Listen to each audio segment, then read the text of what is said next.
Hey sister friends, it's Terry from Sisterhood of the Traveling Brush, and thanks for joining me. If this is your first time here, welcome, and I hope you stick around a while and watch the videos. I try to share everything that I know, so there you go. And I keep trying to learn new things every single day. I absolutely love it, and I love sharing it with you. Make sure and subscribe so you'll know each time we get a new video. We won't be spamming you or anything like that, but we do publish 2 videos a week.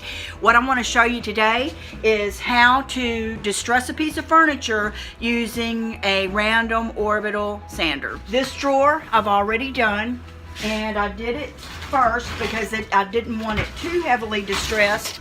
I used the pad that goes on a different sander that I have that's a little bit bigger than this one, and I saved those, and they just Velcro on. This is like real soft stuff on back. What I did was sand, and underneath this painted finish is a dark brown stained finish that was already on the piece. This is a piece belonging to one of my customers, and we really wanted the lighter to show, so we had to cut through all of that. And man, was it taking a lot of elbow grease. Here's another little tip for you. This little paintbrush is my drawer opener. If you have your hardware in your drawer, which is what we did, then you can always find a paintbrush or some sort to open your drawer. But you can use any kind of sanding pad thing to do this same exact thing that I'm about to show you.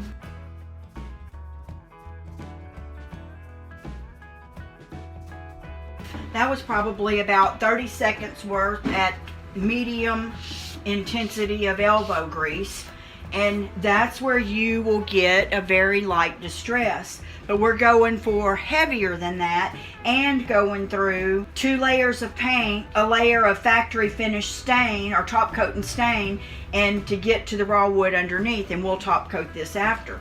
So let's look and see what would happen in the same 30 seconds. And this is going to be loud. This is called Random Orbital Sander. This one's by Dewalt, a good tool company. This is just stuck on there. This is about 150 grit sandpaper. You can get the pads in all kinds of grits, and the higher the number, the less abrasive, because an 80, man, will scratch your fingers off.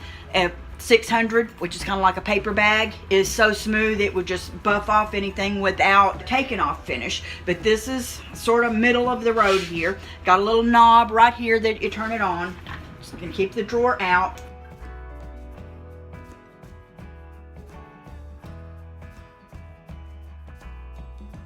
Can you see how much more distressing we got with the same amount of time? Let me see if I can move you up close to it. Pretty awesome for just a few seconds of work. And there's the other one that I've done already. There you go. And that's how you use a random orbital sander to distress your piece. Get you a sander. I love this small one. Good size for my hand. I'll link it down below. You can hold it here or hold it here. Left hand, right hand. Get a little bag to go on it. Hook it up to your central line if you want, and there's a little number here changing how fast that it orbitally, is that a word, orbitally? That it orbitally spins, and I got it on 3 because that's right in the middle, and I don't know any better, but works for me. Hope you enjoyed that. Make sure and subscribe, and I'll see you soon.